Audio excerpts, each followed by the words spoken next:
Good afternoon. We had a nice celebration on Christmas yesterday.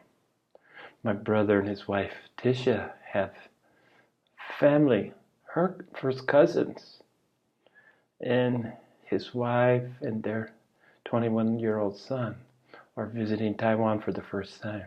Great to meet them. First time for me to do so.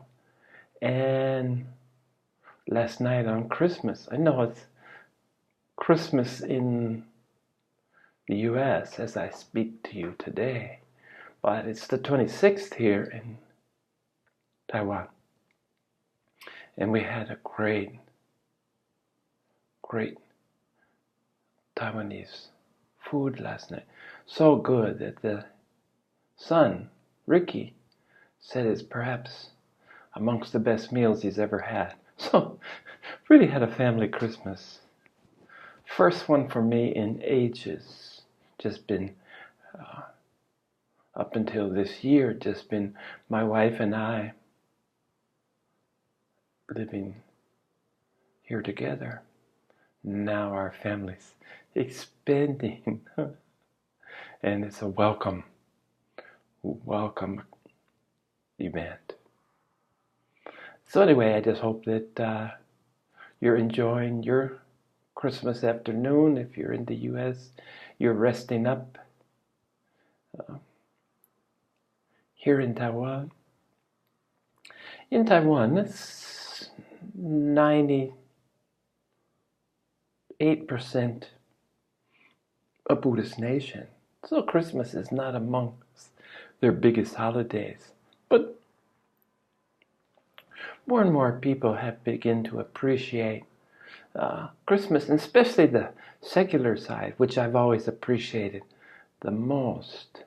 And that's the lights and the music, the camaraderie, and the sense of celebrating joy and peace. Pretty good theme to celebrate on any day. But having said all this as an intro, I'd like to get to the heart of the matter of today's sharing. And that's to revisit karma. Karma is very misunderstood, and especially among Westerners, but even Asians don't really get the translation of karma is action, work, or deeds. So this concept of good karma and bad karma as accumulation of your work, actions, and deeds. It's this accumulation and the causal effect that it might or might not have on your rebirth.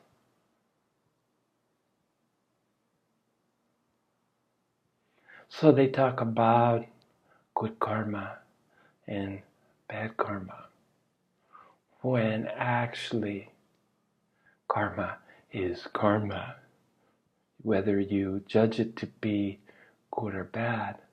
Like most things, over time, perhaps what we've judged to be bad turned out to be good.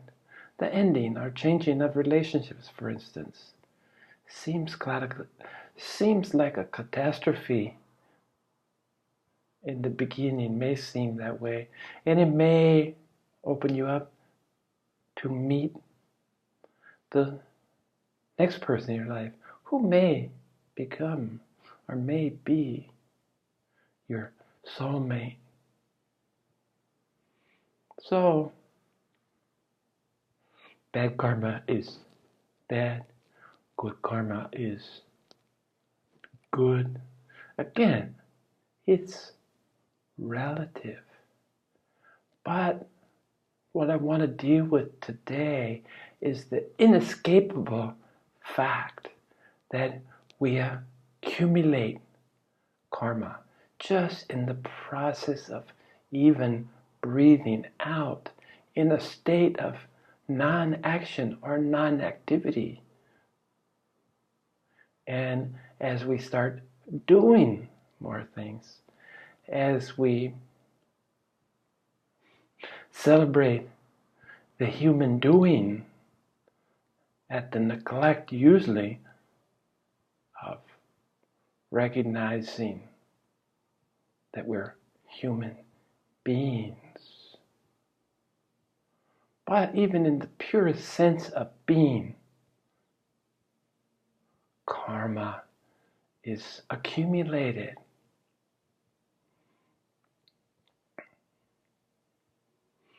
And what I want to talk about is how do we deal with this? How do we deal with the accumulation of karma?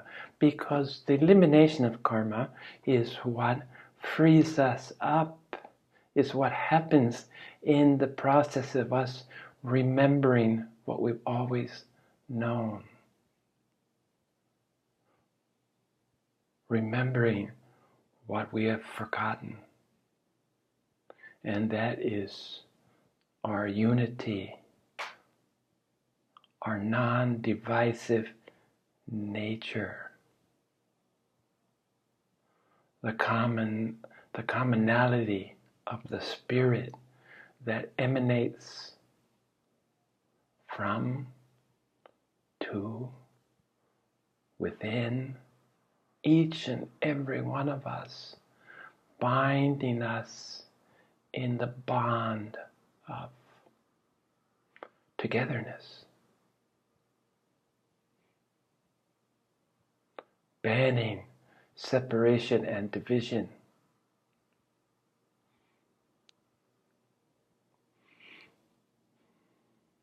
Now, my teacher, I watched him, and he was unique. And he, as I've mentioned before, but it's worth mentioning it again, he came to me late in my life, post-60s. My first and only teacher that I experienced in my life. I've accepted others, Paramahamsa Yogananda being foremost amongst them, and others that I've spoken of the past. Adyasanti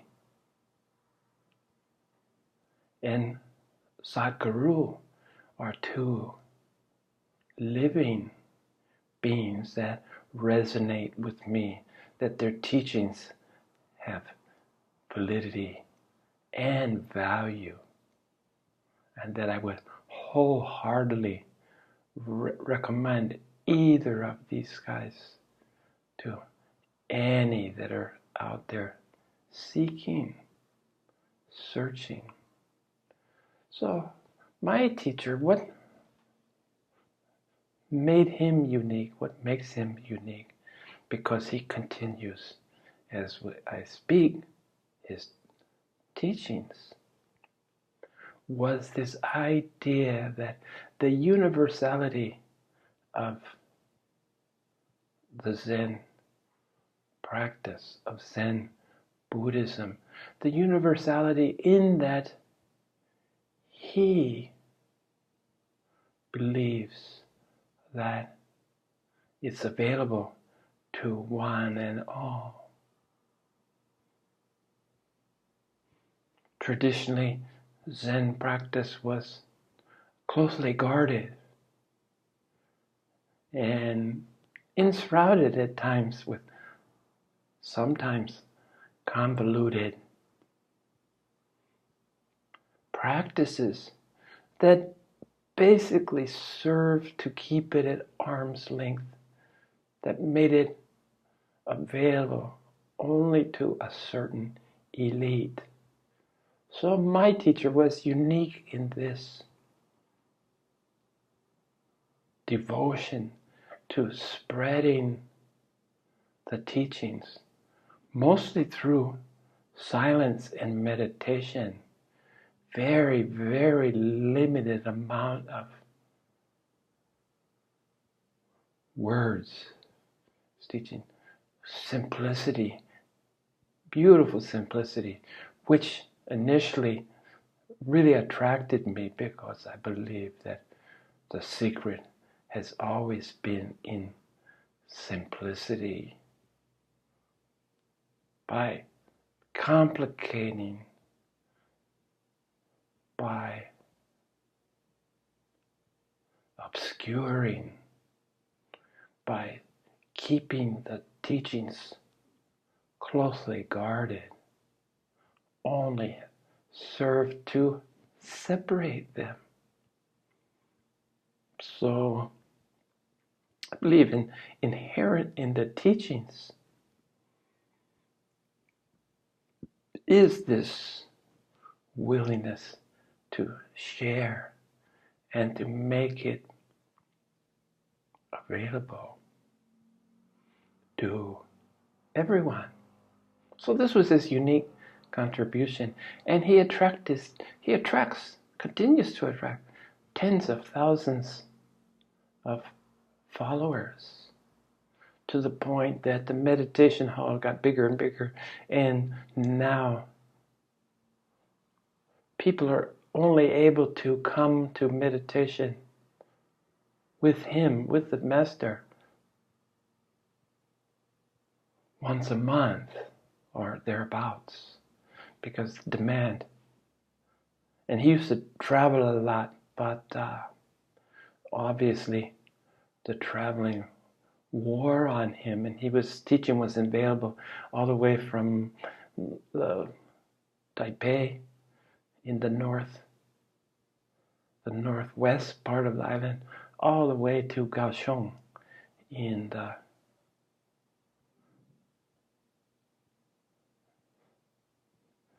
southwest part of the island, and several stops in between. But the rigor of this and his aging has made the opportunity smaller, so should be even more appreciated.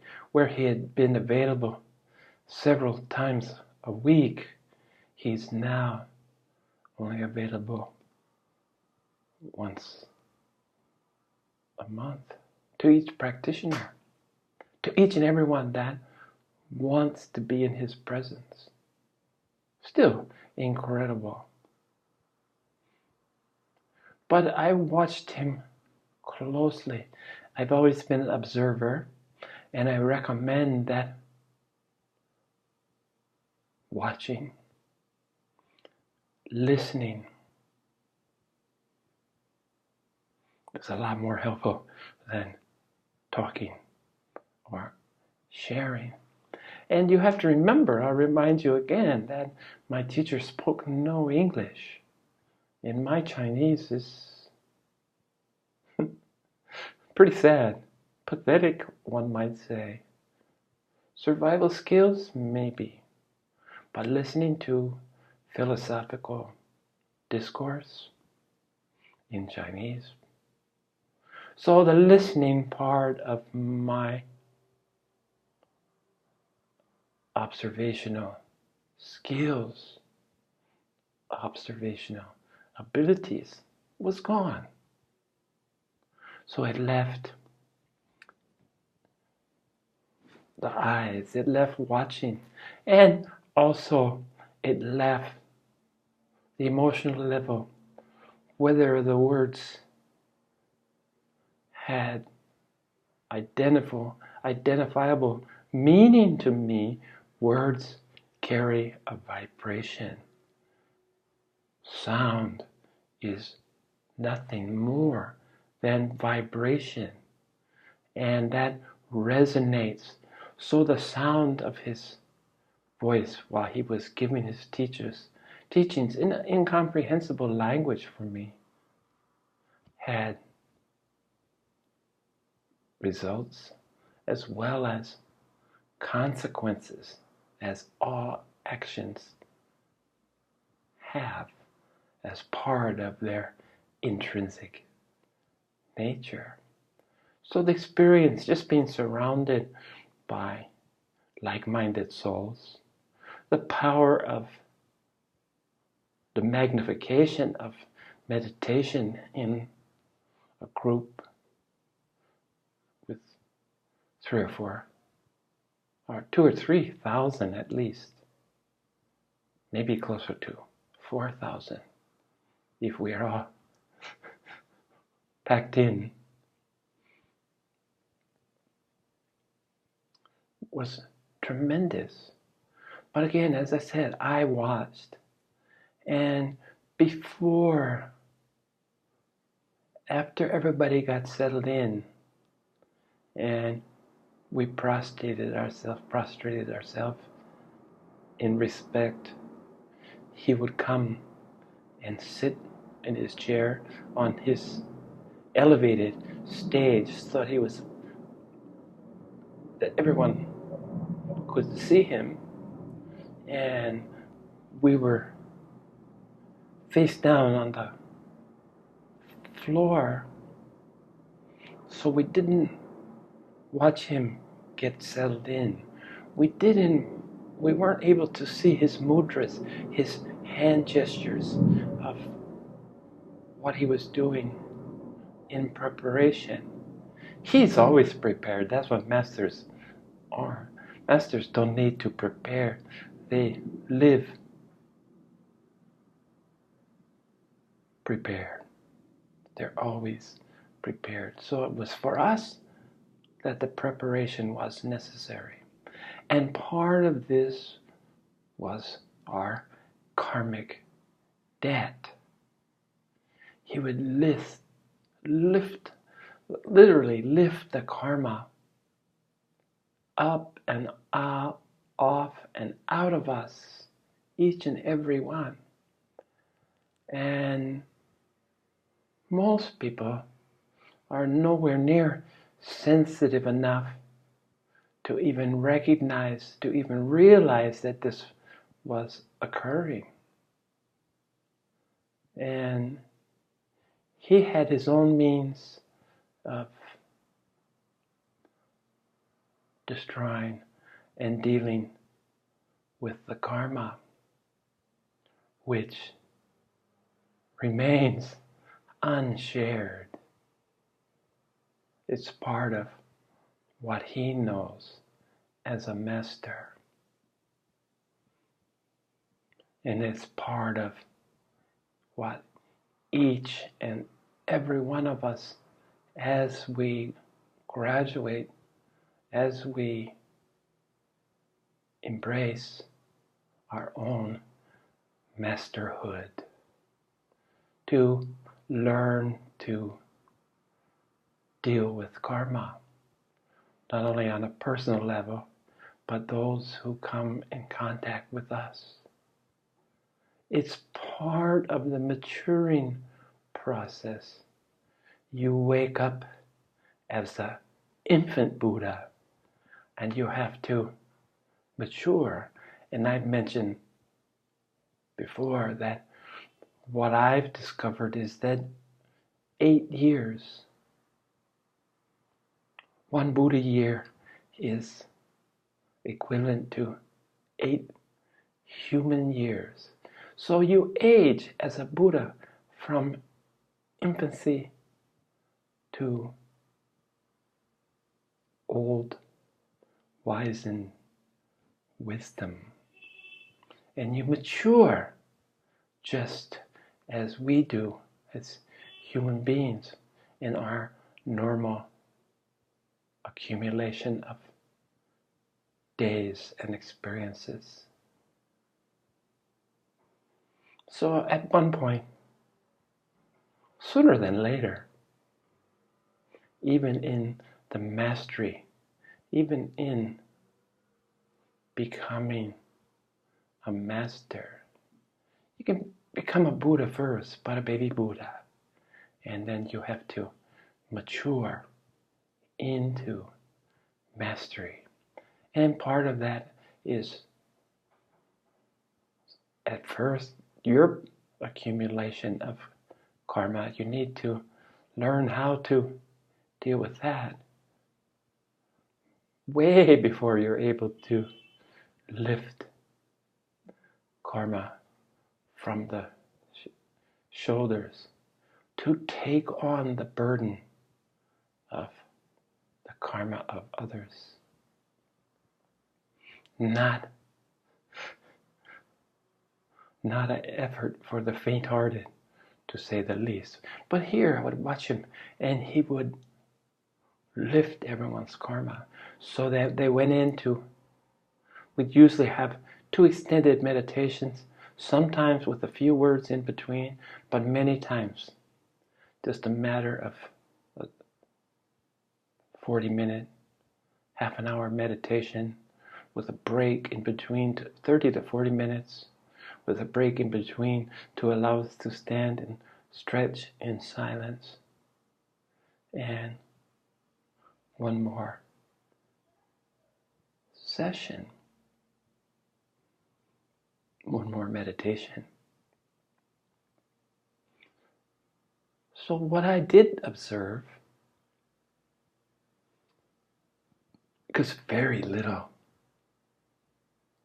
missed me, very little went unseen, because my whole experience has been in Taiwan, is watch what people do and then have an educated guess of how I should react, what I should do. So I'd watch him, and I'd always be super aware at the time of when we're prostrate and he's preparing us for the class. I would do my part to lend energy to him in this process of lifting karma, because it was a heavy load. As you can imagine, individual karma can be incredibly heavy, and just imagine this multiplied by 2 or 3 or even 4,000 times to get an idea of the effort, of the love that he was sharing with us, of the concern, of the simple desire to help us on our spiritual paths. And when the class was closing, as we shuffled out the many exits, as we again experienced the incredible organization of moving in and moving out, because normally as soon as one session was over, the crowd outside had gathered to begin the process of another session, 2 or 3 on a weekly basis normally, with a night or 2 in between. So the incredible organization of it was so smooth, and it was done by volunteers. It was seva. So many people helped in moving us in and moving us out in the most effective, quiet, and efficient manner. But as soon as people left the meditation hall, as soon as they were in the stairwells, I saw almost everyone grab for the cell phone, because somehow they've been weaned for those cell phones must be off during meditation. So they've been weaned, they've been away from that. We're slaves to that phone, aren't we? And what I experienced is that immediately when they picked up the phone, the karma that had been taken away from them, but then lifted off their shoulders, came back and enveloped them. And certainly if they didn't pick up the cell phone, which caused this immediate, I could almost physically see the weight of the karma, could see the movement of the body, the weight was back squarely on the shoulders. And certainly if they didn't pick up the cell phone, by the time they reached their transportation, be it a scooter or their car or the mass transit, they had all their karma back. All of it. And for most people, they only vaguely recognize this karma that's considered themselves, who they are. Without that, they're lost. Something's missing, and they can't wait to get it back.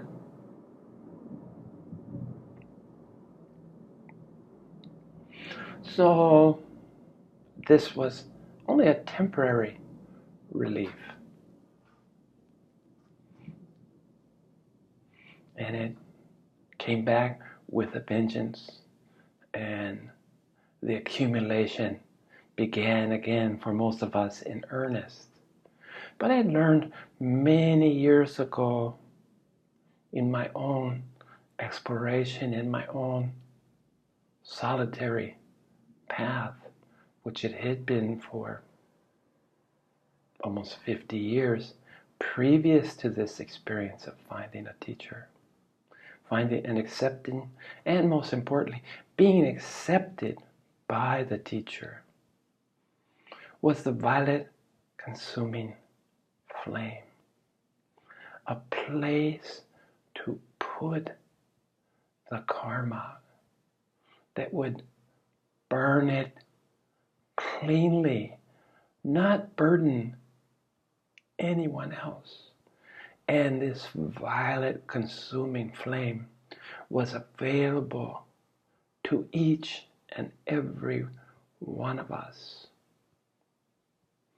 Now I know through my own experiences that we all need to, it's our responsibility, it rests on our shoulders to find the mastery of karma, remembering that good karma and bad karma is just simply karma, and karma serves to bind us to our existence, our physical existence, our egoic structure, our sense of separation and division.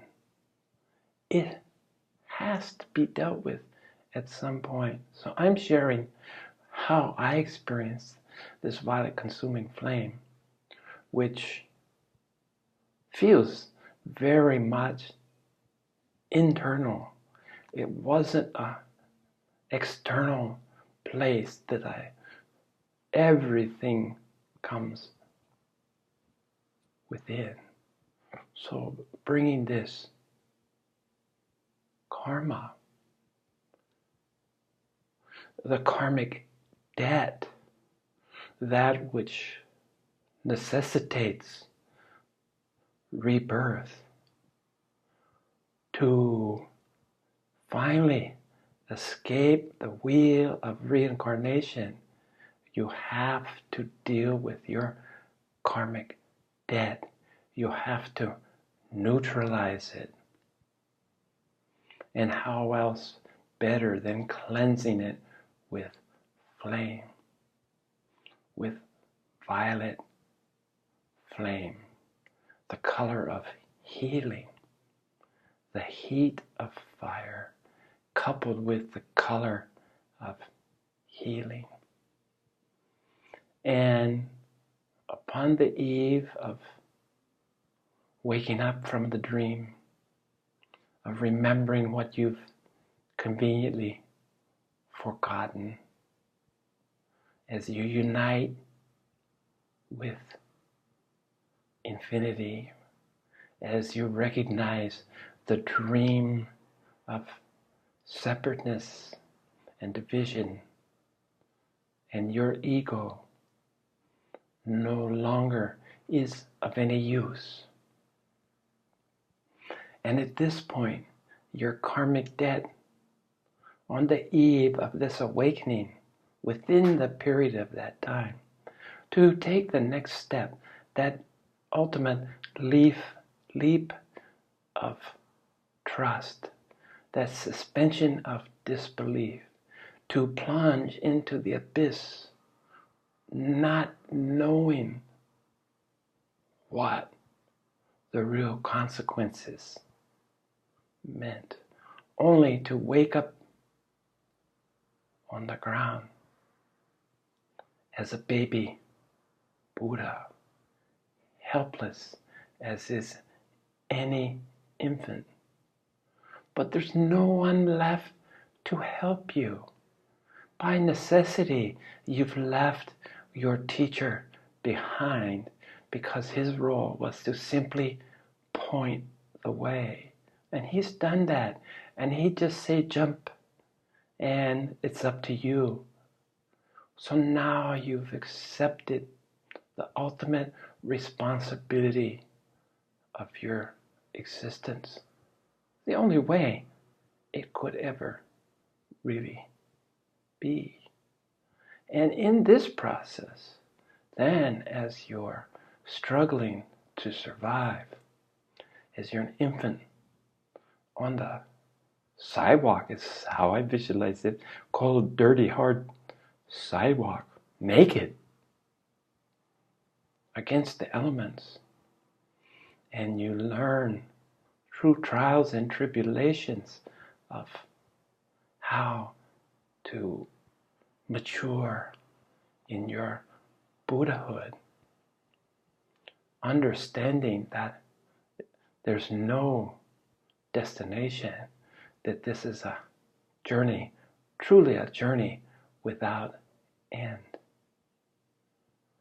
As you live your daily life, as long as you're in a physical form, you must, it's unavoidable to accumulate karma. So do as I did. If it suits your purposes, do as I do. I make a ritual every morning of acknowledging, of letting go, of trusting, embracing simplicity, and entrust my daily accumulation of karma to the violet consuming flame. Within this action, within this effort, is the assurance that your karma is cleanly and thoroughly relieved.